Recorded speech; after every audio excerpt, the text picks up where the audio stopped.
How's it going, you guys? Welcome to Morning Cup.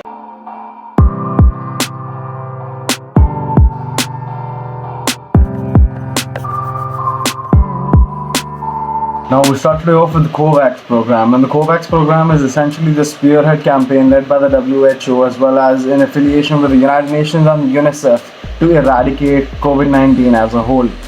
Now, a lot of concern and a lot of disinformation is out there regarding the COVAX program. And this is the platform wherein we try to get rid of said disinformation campaigns. We try to talk about straight facts and nothing else. So let's just get down to what actually is the essence of the COVAX program. Now, the essence of the COVAX program is to make sure that no country is hoarding vaccines. Now, the chief of the WHO has openly stated the fact that the biggest concern that the world is facing as a whole today is the fact that richer nations might want to make sure that every single individual in their country is vaccinated prior to the rest of the world even beginning to get vaccines, which is the biggest concern here. Now, vaccine nationalism was a term that was coined around this entire concept. And what we understand today is the fact that that is just basic human nature. Countries want to put themselves first rather than putting the rest of the world first. And this is where things start to, tumble.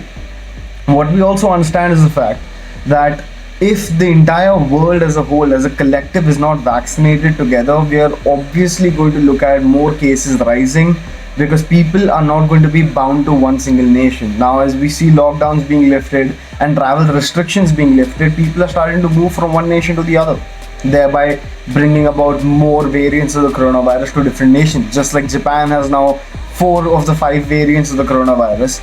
The UK is battling with numerous variants. The United States has numerous variants. India has numerous variants. We've got most of the nations that are affected by the coronavirus today having numerous variants of the virus itself, not just one variant where we all started with back in 2020. But what we do understand today is the fact that these variants of the coronavirus are originating because of this very fact, that the nations that did not get these vaccines in time could not battle the virus, and thereby the virus evolved and mutated to a fashion in which the regular virus was standalone from its new source that was from a different nation altogether. Now, the COVAX program is built to tackle this very issue. It dictates the fact that every single nation, no matter its GDP, no matter how rich or how poor, should receive vaccines under a global initiative. And the WHO is spearheading this program to at least ensure that every single nation out there, at least the healthcare workers, at least the frontline workers, get vaccinated in every single nation, so that there is not an outburst of this new pandemic, an outburst of this new mutated version of the coronavirus that we cannot comprehend. Now, the entire objective of the COVAX program is to make sure that the WHO, along with numerous nations that are willing and able to donate more doses, spreads it equally and evenly to every single nation that requires these vaccines. We understand that the UK, Canada, United States, every single nation that is able to donate more to the COVAX program is doing so. 10 million doses, 2 million doses. And the UK has gone out of its way to say that it's going to donate upwards of 1 billion doses at some point in time, that every single individual at some point in time on the earth gets the vaccine and is safe from the coronavirus. What we understand today is that this is by no means going to go away in a year, 2 years, or whatever. A pandemic of the scale that the coronavirus is of is going to take elongated portions of time to even begin to wipe away, even begin to fade into the darkness, and for the economies of the world to start rising to where they were once. See, life as we know it is not going to go back to normal for a long, long time. But what we also understand is the fact that if nothing is done in order to make sure life goes back to normal, nothing will ever be done.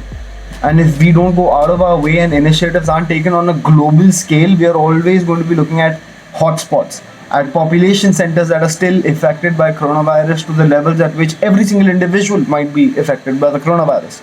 The new standard by no means should be that we only get over this pandemic if every single individual on the globe has gotten it once and antibodies are built in us. That is by no means a way to get rid of this pandemic. We cannot all be infected and then hope that we all make it through to the other side, because a lot of people have compromised immune systems and we cannot expect them to be able to pull through the virus the way you or I could be able to. We also understand the fact that this is by no means charity. The WHO has openly stated that this is by no means charity, and no nation should look at it as charity, because this is for the collective good of the world and it benefits every single nation. Because if you do not understand the bigger picture of things, you are one of the nations that are still holding on to the vaccine nationalism approach, which is by no means an angle that is going to be able to defeat the coronavirus. And for all of the people that are currently infected or were once infected by the coronavirus, what we also understand is that the vaccine program is still developing. Johnson & Johnson has a new vaccine that might just require 1 dose instead of 2. It's still a developing picture, and the bigger story is always going to be how can we, as effective as we possibly can, get rid of COVID-19. We move on to the fact that there has been rampant wildfires in Japan. Now, Japan as a nation has been facing numerous fire seasons, but nothing the scale as what is being witnessed today. 75 kilometers outside of Tokyo, its national capital, we are looking at a fire the likes of which the Japanese government has not seen, and thereby battling it is becoming a huge issue for the Japanese fire officials as well as for the Japanese first responders.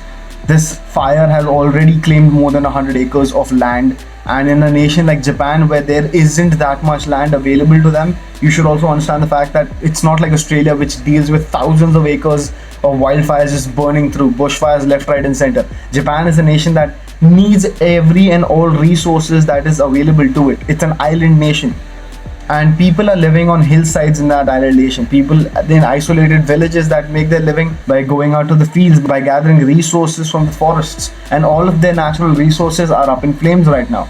Also, the issue arises where we understand the fact that people are being evacuated from their homes. People in remote villages are being evacuated by the dozens. Dozens of villages have already been evacuated, with dozens more anticipatory evacuations already underway, thereby exposing even more people to the coronavirus pandemic. Japan is already dealing with 4 different variants of the coronavirus, and by exposing more people to it because of this wildfire is nobody's first priority. But saving human lives matters more than trying to sustain the fire, hope and pray that it doesn't switch with wind direction and burns entire villages down where people still trapped inside. What we understand is that an international effort might just be needed to make sure that these people can go back to where they were living, can go back to sustaining themselves, because the fire has already burnt out most of their homes. Something needs to be done in order to make sure that they are socially distant, that they are kept in sustainable housing, and they are away from any and all COVID hotspots. Japan as a whole is being hit hardest this year by the coronavirus pandemic. The suicide rate in Japan has gone through the roof, to the point in which a loneliness minister has been appointed by the Japanese officials. And this just goes to show that in a nation like Japan, wherein resources are already grim, we need to go out of our way as an international community to help them out the best we can. With that being said, we understand that the world is developing as we know it. There's an evolving story considering the assassination of Jamal Khashoggi and the Saudi Crown Prince. Apart from that, we also understand the fact that the Dutch parliament was the second parliament in the world that has officially dictated that the Xinjiang massacre is actually genocide on China's part.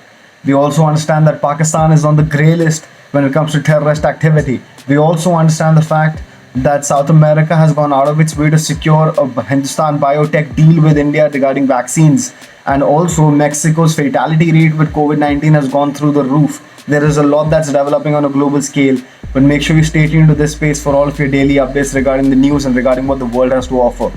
But until then, this has been your Morning Cup. I'll see you tomorrow.